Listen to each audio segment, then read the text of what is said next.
कृष्ण लीला से साहजिक समाधि। साहजिक समाधि श्री कृष्ण लीला में ही है।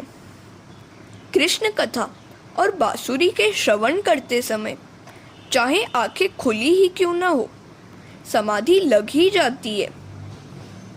गोपियों ने आंखें मूंदकर नाक पकड़कर समाधि लगाने का प्रयत्न कभी नहीं किया। गोपियों की समाधि स्वाभाविक साहजिक समाधि थी। यह भोगी शरीर योगाभ्यास नहीं कर सकता। भोगी यदि योगी बनने का प्रयत्न करेगा तो रोगी बन जाएगा। योग का सर्वप्रथम साधन है ब्रह्मचर्य। ब्रह्मचर्य के पालन के बिना योग सिद्धि की प्राप्ति का प्रयत्न करने वाला अधोगति के गर्त में गिरता है। कृष्ण कथा है ही ऐसी कि वह जगत को अनायास ही भुला देती है। जगत में बसकर रहकर भी उसको भूल जाना है। यह भागवत ग्रंथ ऐसा दिव्य है कि 7 ही दिनों में मुक्ति दिलाता है। राजा परीक्षित इस ग्रंथ का श्रवण करके 7 ही दिनों में जगत को भूलकर कृष्ण में तन्मय हो गए थे। बड़े बड़े ज्ञानी महात्माओं को भी यह आशंका थी कि राजा परीक्षित मात्र 7 दिनों में मुक्ति कैसे पाएगा। मात्र 7 ही दिनों में राजा के ज्ञान, भक्ति और वैराग्य की अभिवृद्धि करने के हेतु ही इस कृष्ण कथा का आयोजन किया गया था, क्योंकि कृष्ण कथा में तन्मयता होने पर ही तो इसे इच्छित मुक्ति मिल पानी थी। इस जगत को भूलने के लिए ही तो योगी आँख मूंदकर प्राणायाम करते हैं, किंतु इस जगत को भूल जाना सरल नहीं है। योगी के लिए जगत को भूलना आसान नहीं है, तो गोपियों के लिए जगत को याद करना आसान नहीं है। कृष्ण कथा में आंखें मूंदने, नाक पकड़ने या प्राणायाम करने की आवश्यकता नहीं है। यह जगत को अनायास ही भुला सकती है। मन का निरोध तब होता है जब किसी का उसके द्वारा विरोध नहीं होता है। मन में विरोध और वासना न रखो। विरोध और वासना निरोध में बाधक है। जगत के किसी भी जीव के लिए विरोध न रखो। जगत के भोग्य पदार्थों की वासना न करो। निरोध होने पर अनायास ही मुक्ति मिल जाती है। श्री कृष्ण लीला से अनायास ही मन का निरोध हो जाता है। जगत की विस्मृति और भगवान की अखंड स्मृति ही तो निरोध है। पूतना रूपी वासना आंखों में आ बसती है, सो आंखों को कृष्ण की रूप माधुरी में स्थिर करो और कान को कृष्ण कथा में जोड़ दो। यदि यह संसार सुंदर है तो इस सुंदर संसार का निर्माता तो न जाने कितना सुंदर होगा। क्या ऐसा विचार तुम्हारे मन में भी कभी आया है? मनुष्य सौंदर्य दर्शन के लिए कश्मीर जैसे दूर दूर के स्थानों में घूमता रहता है। अजी, वहाँ क्यों जाते हो? सच्चा सौंदर्य तो अंतर में है, ईश्वर में है। उसे देखने का प्रयत्न करो। परमात्मा के किसी भी स्वरूप से तन्मय होने पर मुक्ति मिल सकती है। भागवत का कहना ऐसा ही नहीं है कि मात्र श्री कृष्ण स्वरूप में ही लीन हो जाओ। तुम चाहे जिस रूप में तन्मय हो जाओ, ईश्वर के जिस रूप में तुम्हें श्रद्धा हो उसी को अपनाओ। श्री परमात्मा का कोई भी रूप मुक्तिदाता है। हरे कृष्णा। श्री शंकराचार्य भी कहते हैं, भगवान के किसी भी रूप में श्रद्धा पूर्वक तन्मय हो जाओ। उसकी अनन्य रूप से भक्ति करो। जिस किसी रूप में संपूर्ण श्रद्धा हो उसकी अनन्य भक्ति करो और अन्य रूप को उसी का अंश मानकर वंदन करो। इस प्रकार अन्य रूपों में अंशात्मक प्रेम रखने से भक्ति में राग द्वेष नहीं आएगा और वहीं अनन्य भक्ति होगी। नारी अपने पति के प्रति अनन्य प्रेम रखती है, फिर भी अपने अन्य सभी कुटुंबीजनों की भी सेवा प्रेम से करती है। अर्थात स्त्री का पति प्रेम अनन्य है और अपने अन्य रिश्तेदारों के प्रति अंशात्मक प्रेम रखती है। ऐसे अंशात्मक प्रेम से पति प्रेम में कुछ न्यूनता तो होती ही नहीं है। हमें अपने मनपसंद प्रभु रूप से उस नारी की भांति ही अन्य रूप से भक्ति करनी है और साथ ही साथ ईश्वर के अन्य रूपों को भी आदर देना है। श्री कृष्ण अनायास मुक्ति दाता है। मुक्ति आत्मा को नहीं, मन को मिलती है। आत्मा तो नित्य मुक्त है। बंधन मुक्त तो मन को करना है। मन को मुक्ति मिलने के बाद आत्मा मुक्त पने का अनुभव करता है। आत्मा को जब कोई बंधन ही नहीं है तो फिर मुक्ति का प्रश्न ही कैसे पैदा हो सकता है। विषयों का बार बार चिंतन करते रहने के कारण मन उनमें फंस जाता है और बंध जाता है। आत्मा तो परमात्मा का ही अंश है, अतः उसका बंधन तो एक कल्पना मात्र ही है। कोई आत्मा को परमात्मा का अंश मानता है तो कोई इन दोनों को एक मानता है। कुछ लोग आत्मा परमात्मा में अंश अंशी का भाव मानते हैं। जीव ईश्वर का अंश है। भगवान ने गीता में कहा है, ममे वांशो जीव लोके। इस सूत्र की व्याख्या करते हुए श्रीमद् शंकराचार्य ने कहा है, अंश इव जीव। आत्मा ईश्वर का अंश जैसा है, अंश नहीं। जीव ईश्वर का अंश हो नहीं सकता। ईश्वर के टुकड़े नहीं हो सकते। हाँ, परमात्मा और आत्मा एक है। शंकर स्वामी ने कहा है, ईश्वरत्व में से कोई अंश विभक्त नहीं हो सकता।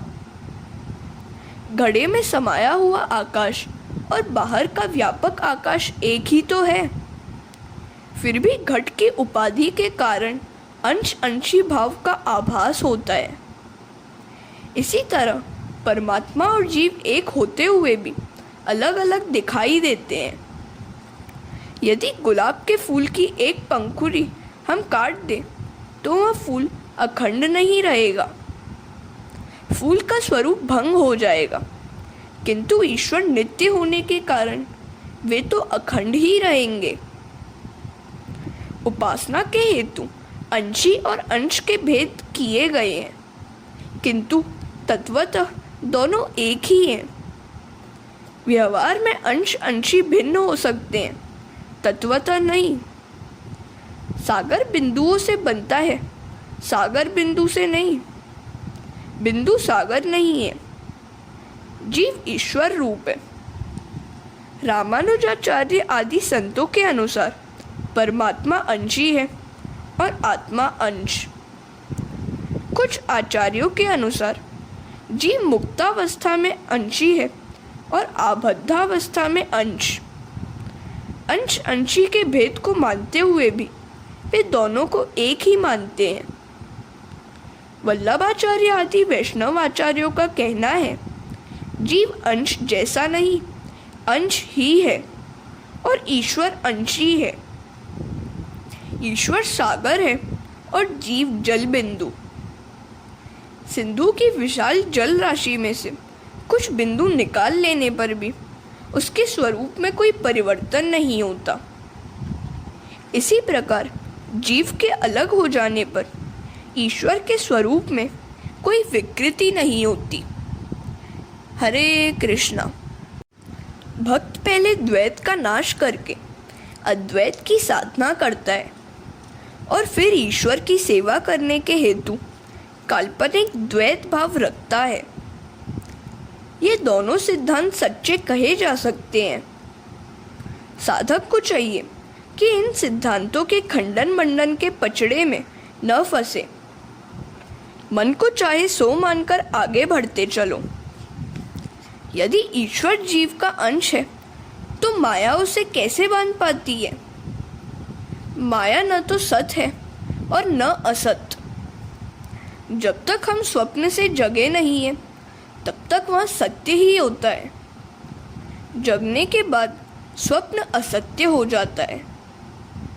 इस प्रकार जब तक हम माया से आवृत्त हैं, तब तक माया सत्य होती है, और माया के छिन्न भिन्न होते ही वह असत्य सिद्ध हो जाती है। माया जीव को भरमा सकती है, रुला नहीं सकती। जीवात्मा का कोई भी बंधन नहीं होता है, वह तो मुक्त ही है। मन को ही बंधन है। मन के बंधन अज्ञान के कारण आत्मा मान लेती है कि वह भी बंधी हुई है। अज्ञान के कारण जीव मान लेता है कि उसे किसी ने बांध लिया है। ईश्वर अंश जीव अविनाशी, चेतन अमल सहज सुख राशि। सो माया बस भयउ गुसाई, बंधियो कीट मरकट की नाई। लोग कहते हैं कि मेरा मन बिगड़ा, मेरा मन फंस गया। कोई ऐसा नहीं कहता कि मैं बिगड़ गया हूँ, मेरी आत्मा भ्रष्ट हो गई है। आत्मा तो मन का दृष्टा है, साक्षी है। मन की कोई स्वतंत्र सत्ता नहीं है। आत्मा के आदेशानुसार उसे काम करना पड़ता है। मन नपुंसक है। वह विषयों में फंसकर सुखी दुखी होता है, किंतु आत्मा आरोप अपने पर करती है। तुलसीदास जी ने एक दृष्टांत दिया है। वानरों को पकड़ने के लिए शिकारी ने एक युक्ति की। वन में जिस वृक्ष पर वानर हो, उसके नीचे एक छोटे से मुंह वाले घड़े में वह चने भर के रख देता था। वानर अपने दोनों हाथों से चने निकालने का प्रयत्न करते थे, किंतु मुट्ठी में चने होने के कारण हाथ घड़े से निकाल नहीं पाते थे। वे मान लेते थे कि किसी भूत ने घड़े में छिपकर उनके हाथ पकड़ लिए हैं। वास्तव में तो किसी भी भूत ने हाथ पकड़े ही नहीं थे। यदि मुट्ठी खोल लेते तो हाथ बाहर निकल सकते थे। संसार भी वैसा ही एक घड़ा है। सांसारिक विषय है चने और मन है वानर। मन अहंतावश विषयों को अपनी मुट्ठी में बंद किए रहता है, फिर भी मानता है किसी ने बांध लिया है। विषयों को ममता अहम की मुट्ठी से मन ने पकड़ रखा है और स्वयं ही छोड़ नहीं रहा है। जीव का बंधन वानर के जैसा ही है। इन दोनों का बंधन अज्ञान मूलक है। अज्ञान का नाश होने पर बंधन नहीं रहता। अज्ञान की उपाधि दूर होते ही परमात्मा और आत्मा एक हो जाते हैं। माया ने सांसारिक घड़े में विषयों के चने भर दिए हैं। समझ बूझकर यदि इन विषय रूपी चनों को छोड़ दिया जाए तो फिर मुक्ति ही है। एक बुढ़े का दृष्टांत दिया हुआ है।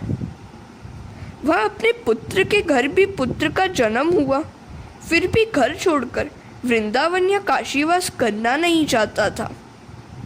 पहले तो वह कहता था कि अपने पुत्र के विवाह हो जाने पर मैं गृह त्याग करूँगा। अब वह कहता है कि मेरा छोटा पुत्र मुझे जाने नहीं देता। काशी वृंदावन में सेवा चाकरी भी कौन करेगा? इधर बूढ़े के पुत्र सोचते हैं कि यदि यह बूढ़ा वृंदावन चला गया तो उसकी पेंशन की रकम से हाथ धोना पड़ेगा, क्योंकि वह वहीं मंगा लेगा। वहाँ वह सारी रकम साधु संतों में लुटा देगा। यदि यहाँ घर में ही वह रहे तो रकम घर में ही खर्च होती रहेगी। बाजार से साग सब्जी भी लाएगा, हमारे बच्चों की देखभाल करेगा, और यदि हम रात को सिनेमा देखने जाएंगे तो घर भी संभालेगा। इस तरह बूढ़ा और उसके बच्चे एक दूसरे को छोड़ते नहीं हैं।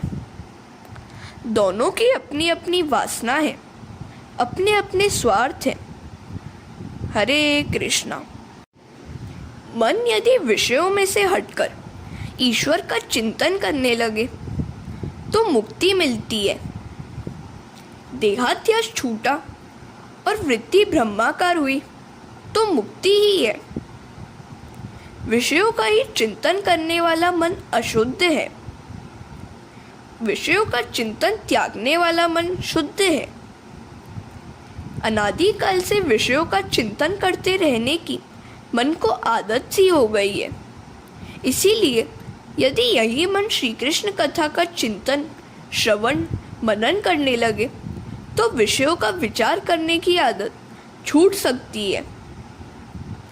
इंद्रियों के स्वामी है श्री कृष्ण। आंखों का श्री कृष्ण से संबंध जोड़ो, सर्वत्र और सभी में ईश्वर का दर्शन करो। इंद्रिय रूपी गोपी का आत्मा के साथ मिलन करना है। 5 इंद्रियों के विषय भी 5 हैं।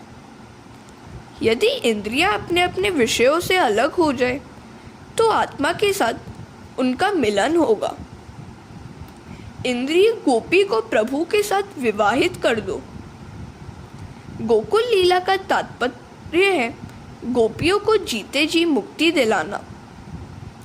श्री कृष्ण ने गोपियों को मुक्त करने के लिए ही गोकुल लीला की थी। गोपियों को वे जीते जी मुक्त करना चाहते थे।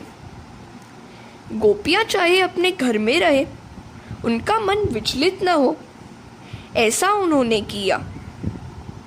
किसी भी प्रकार की साधना, धारणा किए बिना ही गोपियों के मन का श्री कृष्ण में निरोध हो गया।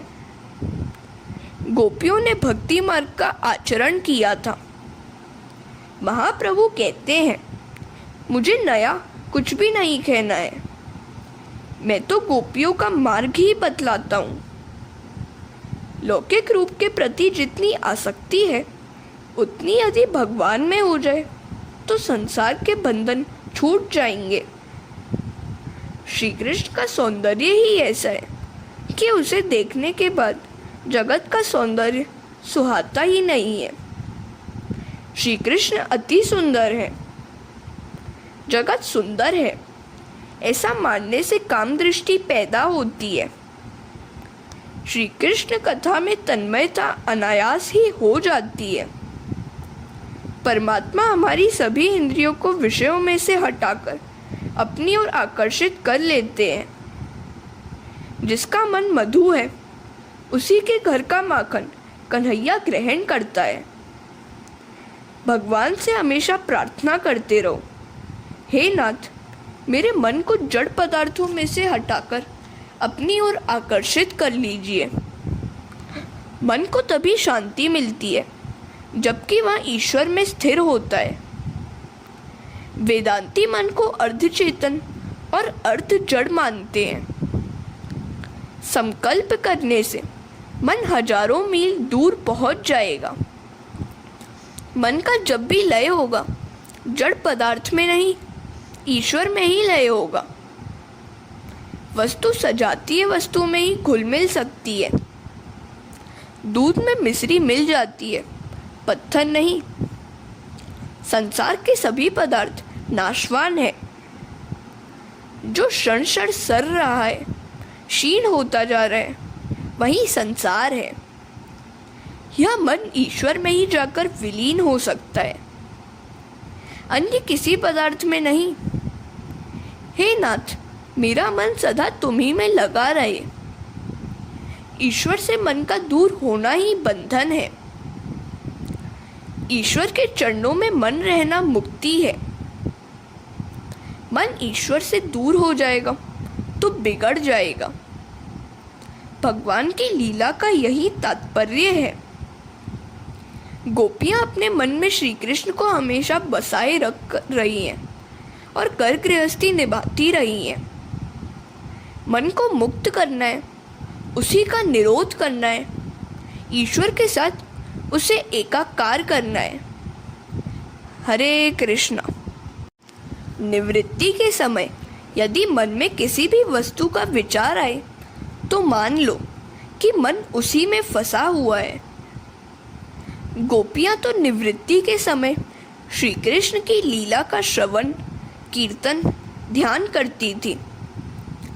संकट के समय में जीव विश्वासघात कर सकता है, किंतु भगवान तो दौड़ते हुए आते हैं। सभी विषयों को छोड़कर मन का ईश्वर में लगना मुक्ति है। मन में अनायास प्रभु स्मरण के लिए यह निरोध लीला है। दशम स्कंद की कृष्ण लीला जगत का विस्मरण और प्रभु का अखंड स्मरण कराती है। गोपियां सारे जगत को भुलाकर मात्र कृष्ण को याद करती रहें, इसी हेतु यह कृष्ण लीला है। कृष्ण लीला में मन को लगा देने से जगत भुलाया जा सकेगा। शरीर चाहे कहीं भी हो, मन को गोकुल वृंदावन में बसाए रहो। जो मरकर जिए और जीकर मरे, वही सच्चा शर है। जो मरकर जीता है वह मुक्ति पाता है। मृत्यु की मृत्यु ही तो मुक्ति है। गोपियां घर का कामकाज करते हुए भी कृष्ण में ऐसी लीन हो जाती थी कि न करने जैसा काम भी कर बैठती थी। वे चूल्हे में लकड़ी के साथ साथ बेलन जला देती थी।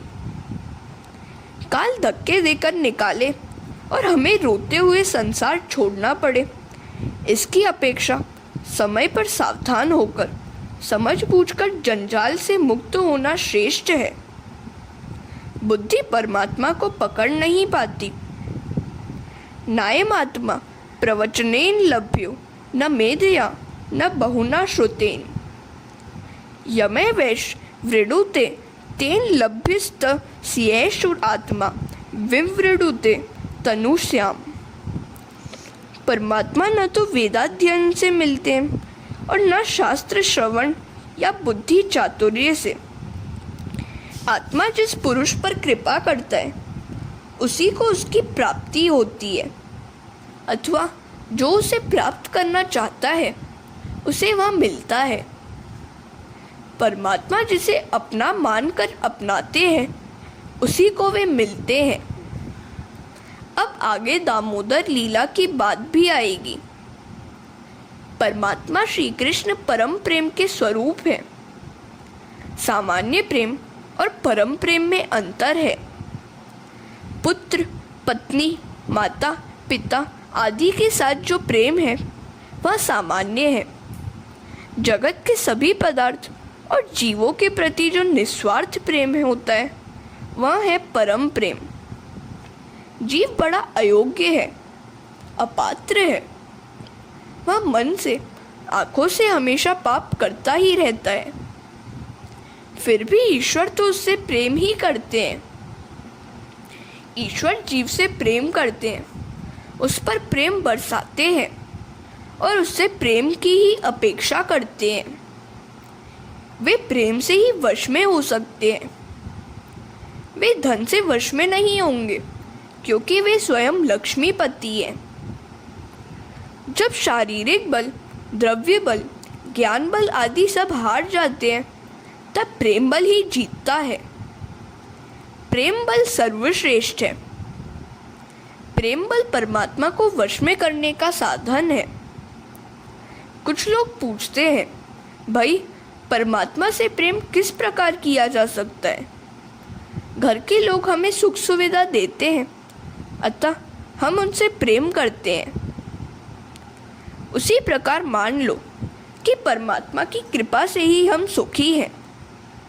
उनके नाम का बार बार स्मरण करोगे तो उनसे प्रेम हो जाएगा। यदि भगवान की इच्छा से तुम्हारी इच्छा भिन्न होगी तो प्रभु के साथ प्रेम हो नहीं पाएगा। अपनी इच्छा का त्याग करो और भगवान की इच्छा को ही अपनी इच्छा बना लो।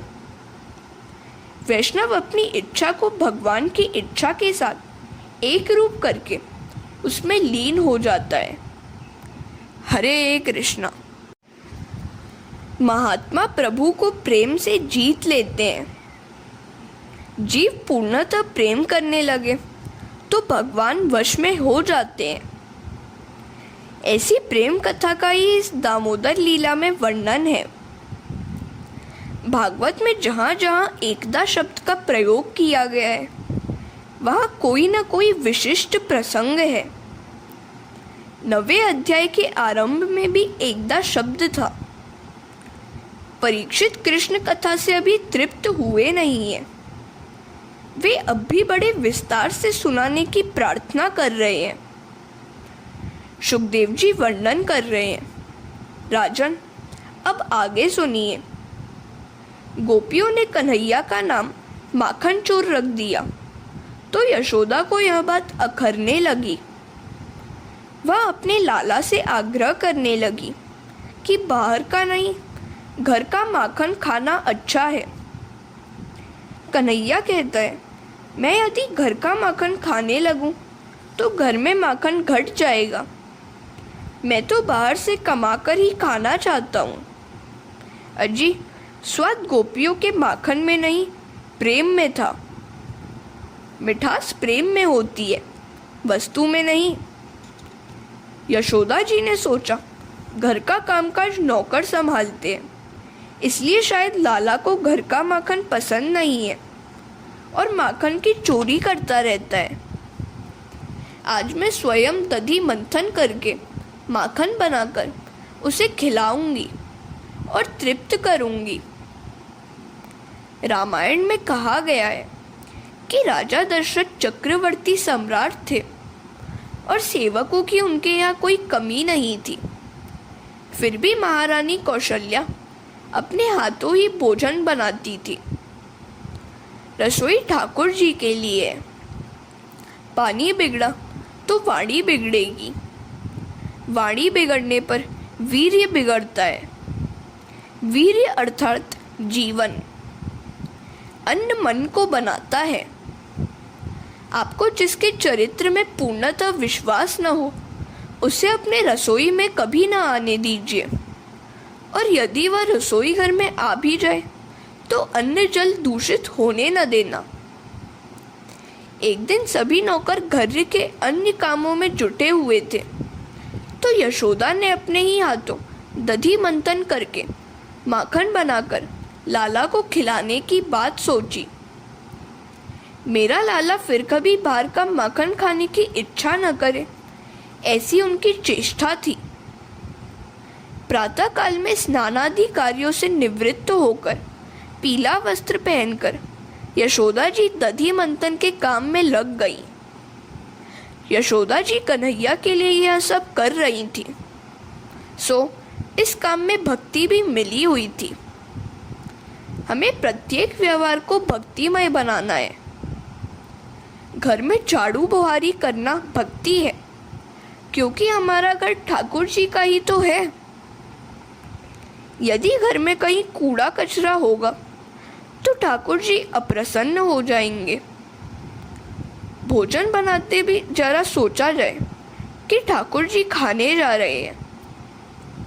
भोजन बनाना भी भक्ति ही तो है। कई बार बहनें पूछती हैं, हमारा कुटुंब बहुत बड़ा है, सो सारा समय रसोई घर में ही बीत जाता है, प्रभु सेवा के लिए समय बचता ही नहीं है।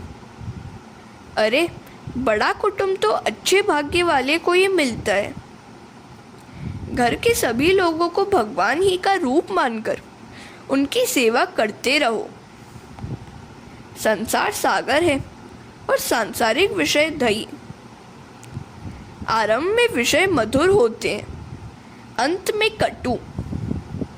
सांसारिक विषयों का विवेक से मंथन करने वाला भक्ति रूपी माखन पाता है।